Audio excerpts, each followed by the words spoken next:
Assalomu alaykum, aziz tomoshabinlarim. Bugun men sizlar bilan nafaqat O'zbekiston miqyosida, balki butun dunyo bo'ylab har bir nafaqaxo'rni tashvishga solishi mumkin bo'lgan o'ta muhim mavzuda gaplashmoqchiman. Gap shundaki, agarda siz may oyida pensiya to'lovingizni to'liq va uzluksiz olishni istasangiz, aprel oyining oxirigacha bajarishingiz shart bo'lgan 5 ta juda muhim narsa bor. Agar bu ishlarni hozir e'tiborsiz qoldirsangiz, may oyida pulingizni ololmay qolishingiz yoki uning kechikishiga duch kelishingiz mumkin. Bu ma'lumot har bir nafaqaxo'r uchun o'ta muhim, uni ko'rib chiqmasdan o'tkazib yubormang. Shu sababli videoni oxirigacha diqqat bilan tomosha qiling. Hoziroq kanalimizga obuna bo'lib, videoga like bosing. Bu sizga may oyidagi moliyaviy muammolardan xalos bo'lishga yordam beradi. Keling, avval vaziyat qanday o'zgarganini tushunib olaylik. Ilgari ko'pchilik nafaqaxo'rlar uchun pensiya olish jarayoni ancha sodda va bir maromda kechardi. Pensiya tayinlanganidan so'ng har oy belgilangan sanada bank kartasiga yoki pochta orqali uyingizga pul yetkazib berilar edi. Ko'pchilikning fikricha, bir marta pensiya tayinlangan bo'lsa, boshqa hech narsa qilish shart emasdek tuyulardi. Pensiya idorasiga borish, hujjatlarni yangilash yoki qo'shimcha ma'lumot berish zarurati kamdan kam hollarda yuzaga kelardi. Axborot texnologiyalari hozirgi darajada rivojlanmagani sababli ma'lumotlar almashinuvi sekinroq, shaxsiy ma'lumotlarni tekshirish esa qo'lda amalga oshirilardi. Shuning uchun pensiya tizimi bir muncha qotib qolgan va kam harakatli edi. Ammo bugungi kunda vaziyat butunlay o'zgargan. Hozirgi davrda davlat organlari, jumladan pensiya jamg'armasi ham zamonaviy raqamli texnologiyalarga faol o'tib bormoqda. Barcha ma'lumotlar elektron bazalarda saqlanadi. Turli idoralar o'rtasida ma'lumot almashinuvi avtomatlashtirilgan. Bu tizimning shaffofligini oshirish, moliyaviy resurslardan oqilona foydalanish va eng muhimi, to'lovlarni o'z vaqtida va aniq manzilga yetib borishini ta'minlash maqsadida amalga oshirilmoqda. Biroq bu o'zgarishlar bilan bir qatorda nafaqaxo'rlar uchun ham yangi talablar va vazifalar yuzaga keldi. Davlat nafaqalarni olishda firibgarlikning oldini olishga, to'lovlar faqat haqiqatda haqli bo'lgan shaxslarga yetib borishini ta'minlashga intiladi. Shuningdek, aholining ijtimoiy himoyasini kuchaytirish maqsadida yangi imtiyozlar va subsidiyalar joriy etilmoqda, ammo ulardan foydalanish uchun ma'lum shartlarni bajarish va o'z vaqtida murojaat qilish talab etiladi. Bu eski tizimdan yangi, zamonaviy va talabchan tizimga o'tish bo'lib, har bir nafaqaxo'r bu o'zgarishlarga moslashishi shart. Aks holda siz bepul puldan mahrum bo'lib qolishingiz mumkin. Endi esa keling, aprel oyining oxirigacha bajarishingiz shart bo'lgan 5 ta muhim narsani batafsil ko'rib chiqamiz. Bu ma'lumotlarni diqqat bilan eshiting va o'zingizga tegishli joylarni qayd qilib oling. Birinchi muhim narsa, bank kartasi yoki shaxsiy ma'lumotlarni tasdiqlash va yangilash. Bu har bir nafaqaxo'r uchun eng dolzarb masalalardan biri hisoblanadi. Davlat sizning pensiya to'lovingiz xavfsiz va aniq manzilga, ya'ni sizning shaxsan o'zingizga yetib borishini kafolatlashni istaydi. Nima uchun bu zarur? Birinchidan, firibgarlikning oldini olish uchun. Pensiya to'lovlari katta miqdordagi mablag'larni tashkil etadi va firibgarlar doim ushbu mablag'larga ko'z tikadilar. Sizning ma'lumotlaringizning yangilanganligi mablag'lar faqat sizning tasdiqlangan hisobingizga tushishini ta'minlaydi. Ikkinchidan, eski ma'lumotlar bazalaridagi xatolarni tuzatish va togirlash uchun. Ba'zida eski tizimda kiritilgan ma'lumotlarda imloviy xatolar, familiya yoki ismdagi noto'g'riliklar bo'lishi mumkin. Bu holatlar pensiya o'tkazishda muammolarni keltirib chiqarishi mumkin. Uchinchidan, bank kartalari muddati tugashi yoki yangi turdagi kartalarga o'tish zarurati tufayli. Masalan, Bobur amaki 7 yildan beri o'zining Ustart kartasini almashtirmagan. Uning muddati allaqachon tugagan bo'lishi mumkin. Yoki Zaynab opa turmushga chiqib, familiyasini o'zgartirgan, lekin bu haqda pensiya idorasiga xabar bermagan. Natijada pensiya eski familiyaga rasmiylashtirilgan bank hisobiga o'tkazilishi mumkin. Bu esa to'lovni olishda jiddiy qiyinchiliklarni keltirib chiqaradi. Shuningdek, O'zbekistonda bank tizimi rivojlanmoqda. Eski Humo yoki Ustart kartalardan ko'ra zamonaviy, xalqaro to'lov tizimlari bilan integratsiyalashgan kartalar joriy etilmoqda. Agar siz hali ham eski turdagi kartadan foydalanayotgan bo'lsangiz, uni yangilash tavsiya etiladi. Kimlar bunga ayniqsa e'tibor berish kerak? Aslida har bir nafaqaxo'r, ammo ayniqsa so'nggi 3-5 yil ichida bank kartasini yangilamaganlar, familiyasi, ismi yoki otasining ismida o'zgarishlar bo'lganlar, shuningdek, pensiya idorasiga bank hisob raqami o'zgarganligi haqida xabar bermaganlar. Agar siz bu talabni bajarmasangiz, pensiya to'lovlari aprel oyidan keyin to'xtatilishi mumkin. Pul sizning eskirgan yoki noto'g'ri bank hisobingizga o'tkazilishi. Bu esa pulni olish uchun qo'shimcha vaqt va harakat talab etishiga sabab bo'ladi. Bunday holatlarda pensiya idorasiga qayta murojaat qilib, hujjatlarni qayta rasmiylashtirishga majbur bo'lasiz. Bu esa may oyining o'rtalariga yoki hatto oxiriga qadar cho'zilishi mumkin. Ikkinchi muhim narsa, yashash joyi yoki doimiy ro'yxatdan o'tishni tasdiqlash. Ba'zi pensiya turlari, masalan, nogironlik nafaqalari yoki boquvchisini yo'qotganlik pensiyalari ma'lum bir hududda yashash shartiga bog'liq bo'lishi mumkin. Davlat shuningdek, vafot etgan shaxslarga yoki mamlakatdan uzoq muddatga ketgan shaxslarga to'lovlar to'lanishining oldini olishga intiladi. Bu ham byudjet mablag'laridan oqilona foydalanish va firibgarlikning oldini olishga qaratilgan. Masalan, qishloq joylarda yashovchi nafaqaxo'rlar uchun beriladigan qo'shimcha imtiyozlar faqat shu hududda doimiy yashovchilar uchun mo'ljallangan bo'lishi mumkin. Kimlar bunga e'tibor berish kerak?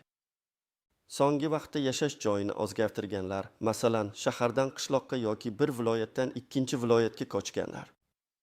Shuningdek, chet elga uzoq muddatga chiqib ketgan va hali qaytib kelmagan nafaqaxo'rlar. Vaqtincha ro'yxatda turganlar ham o'z yashash joyini tasdiqlashlari talab etilishi mumkin. Agar siz yashash joyingizdagi o'zgarishlar haqida pensiya idorasiga o'z vaqtida xabar bermagan bo'lsangiz, bu sizning pensiya to'lovlarining to'xtatilishiga olib kelishi mumkin. Pensiya idorasi sizning ma'lumotlaringizni tekshirganda, eski manzilingizda yashamayotganligingiz aniqlansa, to'lovlarni muzlatib qo'yishi mumkin. Bunday holda sizga xat kelishi yoki telefon orqali ogohlantirish berilishi mumkin, ammo bu jarayon ham vaqt talab qiladi. Eng yomoni, siz buni aprel oxirigacha amalga oshirmasangiz, may oyidagi pensiya to'lovingiz umuman to'xtatilib, qayta tekshiruvdan o'tish zarurati tugiladi. Bu esa sizga juda katta noqulayliklar tug'diradi. Uchinchi muhim narsa, yangi ijtimoiy imtiyozlar yoki subsidiya arizasini topshirish. Davlat aholining ijtimoiy himoyasini kuchaytirish maqsadida doimiy ravishda yangi dasturlar va imtiyozlarni joriy etib boradi. Bu dasturlar ko'pincha ma'lum bir muddatga mo'ljallangan bo'ladi va ulardan foydalanish uchun o'z vaqtida ariza topshirish talab etiladi. Masalan, yaqinda joriy etilgan energiya resurslari uchun kompensatsiya dasturi mavjud bo'lishi mumkin. Bu dasturga muvofiq kam ta'minlangan nafaqaxo'rlar elektr energiyasi, gaz yoki isitish uchun ma'lum bir miqdorda kompensatsiya olishlari mumkin. Yoki dori-darmon yoki oziq-ovqat mahsulotlari uchun yangi subsidiyalar joriy qilingan bo'lishi mumkin. Har bir viloyatda o'ziga xos ijtimoiy qo'llab-quvvatlash dasturlari ham amalga oshirilishi mumkin. Ular haqida mahalliy hokimiyat organlari orqali ma'lumot olish mumkin. Kimlar bunga e'tibor berish kerak? Barcha nafaqaxo'rlar, ayniqsa kam ta'minlanganlar, jiddiy kasalliklarga chalinganlar, masalan, qandli diabet, onkologik kasalliklar, katta oilaga ega bo'lganlar yoki yolg'iz yashovchi nafaqaxo'rlar. Bu dasturlardan xabardor bo'lish va belgilangan muddatda ariza topshirish orqali siz o'zingizning moliyaviy ahvolingizni yaxshilashingiz mumkin. Bu yerda muddatlar juda muhim. Agar siz aprel oyining oxirigacha ariza bermasangiz, bu imtiyozlardan bir oyga, balki undan ham ko'proq muddatga mahrum bo'lishingiz mumkin. Ba'zi dasturlar uchun arizalar har yili yangilanadi va agar siz eskisini yangilamagan bo'lsangiz, may oyida pulingizni olmaysiz. Aytaylik, Farg'onada yashovchi bir nafaqaxo'rga har yili qishki isitish mavsumi uchun qo'shimcha subsidiya beriladi. Agar u aprel oxirigacha yangi mavsum uchun ariza bermasa, keyingi yildan boshlab bu pulni ola olmaydi. Yoki Toshkentda yolg'iz yashovchi nafaqaxo'rlar uchun yangi turdagi kommunal xizmatlarga chegirmalar joriy etilgan bo'lsa, uni olish uchun o'z vaqtida murojaat qilish zarur. Bu nafaqat pulni yo'qotish, balki sizning hayot sifatini yaxshilash imkoniyatini qo'ldan boy berishdir. To'rtinchi muhim narsa, oilaviy ahvol yoki daromadlardagi o'zgarishlarni xabar qilish. Ba'zi pensiya turlari, masalan, boquvchisini yo'qotganlik pensiyasi yoki ayrim ijtimoiy nafaqalar sizning oilaviy ahvolingiz yoki daromadingizga bog'liq bo'ladi. Davlat noqonuniy ravishda ortiqcha to'lovlar amalga oshirilishining oldini olish va pensiya miqdori adolatli tarzda hisoblanishini ta'minlashni istaydi. Agar sizda bunday o'zgarishlar yuz bergan bo'lsa, bu haqda pensiya idorasiga xabar berishingiz shart.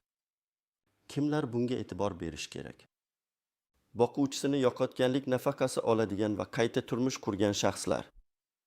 Nogironlik nafaqasini oluvchi va shu bilan birga qo'shimcha ishga joylashgan yoki boshqa daromad manbalariga ega bo'lgan shaxslar. Yoki oilaviy tarkibi o'zgarganlar, masalan, oilasiga yangi qaramog'ida bo'lgan shaxs qo'shilganlar, agar bu pensiya miqdoriga ta'sir qilsa. Masalan, boquvchisini yo'qotganlik pensiyasini olgan bir ayol qayta turmush qursa, uning pensiya miqdori o'zgarishi mumkin. Agar bu haqda xabar bermasa, davlat keyinchalik noqonuniy olingan pullarni undirishga haqli bo'ladi. Yoki bir nogironlik nafaqasini oluvchi shaxs o'zining salomatligi yaxshilanib, qo'shimcha ish topgan bo'lsa, bu ham uning nafaqasiga ta'sir qilishi mumkin. Bu o'zgarishlarni o'z vaqtida bildirmaslik sizning pensiya miqdorining qisqarishiga yoki hatto ortiqcha to'langan summalarni qaytarish majburiyatiga olib kelishi mumkin. Bu esa siz uchun kutilmagan moliyaviy zarbalarga sabab bo'ladi. Aprel oyining oxirigacha bu ma'lumotlarni yangilash may oyida hech qanday muammosiz pul olishingiz uchun juda muhimdir. 5-chi muhim narsa kommunal to'lovlar holatini tasdiqlash yoki qarzdorlikni bartaraf etish. Ba'zi hududlarda yoki maxsus imtiyozlar doirasida pensiya to'lovlari yoki unga qo'shimcha subsidiyalar kommunal to'lovlarni o'z vaqtida amalga oshirish shartiga bog'liq bo'lishi mumkin. Bu davlatning aholining mas'uliyatini oshirishga va kommunal xizmatlarning uzluksiz ishlashini ta'minlashga qaratilgan harakatidir. Agar sizda kommunal to'lovlar bo'yicha qarzdorlik mavjud bo'lsa, bu sizning ba'zi imtiyozlardan mahrum bo'lishingizga olib kelishi mumkin. Masalan, qishloq joylarda issiqlik ta'minoti uchun beriladigan qo'shimcha subsidiyalar faqat qarzdorligi bo'lmagan nafaqaxo'rlarga berilishi mumkin. Yoki shaharlarda elektr energiyasi uchun imtiyozli tariflar faqat o'z vaqtida to'lovlarni amalga oshirganlarga nisbatan qo'llanilishi mumkin. Kimlar bunga e'tibor berish kerak? Maxsus turdagi uy-joy yoki kommunal subsidiyalar oladigan nafaqaxo'rlar. Shuningdek, kommunal to'lovlar bo'yicha doimiy qarzdorligi bor shaxslar. Agar sizda qarzdorlik mavjud bo'lsa va uni aprel oyining oxirigacha to'lamasangiz, may oyida sizga tegishli bo'lgan qo'shimcha to'lovlar yoki imtiyozlar bekor qilinishi mumkin. Bu nafaqat moddiy yo'qotish, balki keyinchalik qarzdorlikni qoplab, imtiyozlarni qayta tiklash uchun qo'shimcha vaqt va byurokratik jarayonlarni talab qiladi. Shuning uchun aprel oyining oxirigacha barcha kommunal to'lovlar bo'yicha qarzdorlikni tekshirish va uni bartaraf etish may oyida moliyaviy muammolarga duch kelmaslik uchun juda muhimdir. Agar siz buni qilmasangiz, may oyida nafaqa bilan birga kelishi kerak bo'lgan qo'shimcha to'lovni ololmaysiz. Endi esa keling, bu qoidalarning ayrim istisnolari, tuzoqlar va nozik jihatlari haqida gaplashaylik. Istisnolar ba'zi holatlarda sizning ma'lumotlaringiz avtomatik ravishda yangilanishi mumkin. Masalan, agar siz davlat xizmatlari markazlari orqali pasportingizni yangilagan bo'lsangiz, ushbu ma'lumotlar avtomatik tarzda pensiya jamg'armasi bazalariga tushishi mumkin. Ammo bu har doim ham sodir bo'lavermaydi va bunga ishonib o'tirish xavfli. Shuningdek, urush faxriylari yoki ma'lum bir ijtimoiy toifadagi nafaqaxo'rlar uchun ba'zi talablar yengillashtirilgan bo'lishi mumkin. Lekin baribir o'zingizning holatingizni aniqlashtirgan ma'qul. Tuzoqlar, firibgarlar doim aktiv. Sizga telefon orqali qo'ng'iroq qilib, o'zlarini pensiya jamg'armasi xodimi deb tanishtirib, bank kartangiz ma'lumotlarini, PIN kod, tutkod so'rashlari mumkin. Hech qachon bu ma'lumotlarni hech kimga bermang. Pensiya idorasi xodimlari sizdan hech qachon shunday ma'lumotlarni so'ramaydi. Sizdan faqatgina rasmiy idoralarga kelib, shaxsan murojaat qilishingizni talab qilishlari mumkin. Ikkinchi tuzoq bu muddatlarni bilmaslik. Men eshitmagandim, mengam hech kim aytmadi kabi uzrlar hech kimni qiziqtirmaydi. Davlat xabar berish mexanizmlarini ishga soladi, ammo har bir fuqaro ham o'ziga tegishli ma'lumotlarni izlab topish kerak. Uchinchidan, boshqa birov qilib berar deb o'ylash. Bu eng katta xatolardan biri. Har bir nafaqaxo'r o'z moliyaviy holati uchun shaxsan mas'ul. Noto'g'ri hujjat topshirish ham jiddiy muammolarga sabab bo'lishi mumkin. Shuning uchun diqqatli bo'ling. Nozik jihatlar, hududiy farqlar. O'zbekistonning har bir viloyatida yoki tumanida pensiya to'lovlari bilan bog'liq ba'zi kichik o'zgarishlar yoki qo'shimcha talablar bo'lishi mumkin. Eng aniq ma'lumotni o'z hududingizdagi pensiya jamg'armasidan olishingiz kerak. Raqamli savodxonlik muammolari. Ko'pchilik keksa avlod vakillari uchun internetdan foydalanish, davlat xizmatlari portallari orqali murojaat qilish qiyin bo'lishi mumkin. Bunday holatlarda yaqinlaringizdan yordam so'rashdan uyalmang yoki davlat xizmatlari markazlariga shaxsan murojaat qiling. Rasmiy manbalardan ma'lumot olishning ahamiyati. Mishmishlarga emas, balki faqat rasmiy saytlar, masalan, Mi.gov.uz yoki Pension.gov.uz, pensiya jamg'armasining hududiy bo'limlari yoki Xalq bankining vakillaridan olingan ma'lumotlarga ishoning. Endi esa, aziz nafaqaxo'rlar, aprel oyining oxirigacha nima qilishingiz kerakligi bo'yicha aniq qadamlarga o'tamiz. Birinchi qadam, mahalliy pensiya jamg'armasiga yoki Xalq bankiga murojaat qiling. Eng birinchi navbatda siz o'zingizning hududingizdagi pensiya jamg'armasiga yoki pensiya to'lovlarini amalga oshiruvchi Xalq bankining eng yaqin filialiga telefon orqali yoki shaxsan borib murojaat qilishingiz kerak. Ulardan may oyidagi pensiya to'lovingizni olish uchun aprel oyining oxirigacha bajarishingiz kerak bo'lgan barcha talablarni so'rang. Ular sizga sizning shaxsiy holatingiz bo'yicha aniq ma'lumot bera oladilar.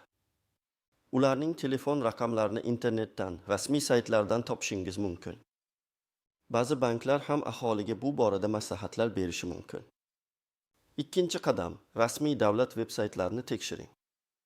Agar internetdan foydalana olsangiz yoki sizga yordam beradigan yaqinlaringiz bo'lsa, Mi.gov.uz, yagona interaktiv davlat xizmatlari portali yoki pensiya jamg'armasining rasmiy veb-sayti Pensiya.gov.uz ga kiring. Bu yerda siz pensiya to'lovlari bilan bog'liq eng so'nggi yangiliklar, talablar va arizalar shakllarini topishingiz mumkin. Bu saytlar orqali ko'plab xizmatlarni onlayn tarzda amalga oshirish imkoniyati ham mavjud.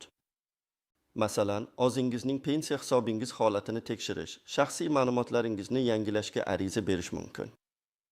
Uchinchi qadam, kerakli hujjatlarni tayyorlang. Agar sizga biron bir ma'lumotni yangilash yoki ariza berish kerak bo'lsa, oldindan quyidagi hujjatlarni tayyorlab qo'ying. Pasportingiz asli va nusxasi. Pensiya guvohnomasi asli va nusxasi. Bank kartasi raqami va rekvizitlari, agar bank kartangizni yangilashingiz kerak bo'lsa. Nikoh guvohnomasi, agar familiyangiz o'zgargan bo'lsa yoki oilaviy ahvolingiz o'zgargan bo'lsa. Yashash joyingizni tasdiqlovchi hujjat, agar siz yaqinda ko'chgan bo'lsangiz. Daromadlar to'g'risidagi ma'lumotnoma, agar qo'shimcha ishga joylashgan bo'lsangiz. Boshqa tegishli ma'lumotnomalar, masalan, nogironlik guvohnomasi, tibbiy xulosalar. Har bir hujjatning nusxalarini ham tayyorlab qo'ying, asl nusxalarni esa o'zingizda saqlang. To'rtinchi qadam, agar kerak bo'lsa, shaxsan tashrif buyuring. Agar siz onlayn xizmatlardan foydalana olmasangiz yoki telefon orqali masalangiz hal bo'lmasa, yuqorida aytilgan hujjatlar bilan pensiya jamg'armasining hududiy bo'limiga yoki davlat xizmatlari markaziga shaxsan tashrif buyuring. U yerda mutaxassislar sizga barcha masalalarda yordam berishadi. Muhimi, xizmat ko'rsatish markazlariga erta borishga harakat qiling, chunki aprel oyi oxirida navbatlar ko'p bo'lishi mumkin. Beshinchi qadam, muddatni kechiktirmang. Eng muhim tavsiya, bu ishlarni zudlik bilan aprel oyining oxirigacha bajarishga harakat qiling. Qoldiq vaqt kam. Oxirgi kunlarga qoldirmang, chunki kutilmagan qiyinchiliklar, navbatlar yoki hujjatlardagi xatoliklar yuzaga kelishi mumkin. Har qanday kechikish may oyidagi pensiya to'lovingizni kechiktirishi yoki umuman ololmay qolishingizga olib kelishi mumkin. Aziz tomoshabinlarim, bugun biz may oyida pensiya to'lovingizni muammosiz olish uchun aprel oxirigacha bajarishingiz shart bo'lgan 5 ta muhim narsani batafsil ko'rib chiqdik. Esingizda bo'lsin, sizning farovonligingiz va moliyaviy barqarorligingiz sizning o'zingizga bog'liq. Bu ma'lumotlarni e'tiborsiz qoldirmang. Umid qilamanki, ushbu video sizga foydali bo'ldi. O'z fikrlaringizni izohlarda yozib qoldiring, videoga like bosing va kanalimizga obuna bo'lishni unutmang. Kelgusi videolarda ham siz uchun muhim bo'lgan ma'lumotlarni taqdim etishda davom etamiz. O'zingizni ehtiyot qiling va sog' bo'ling.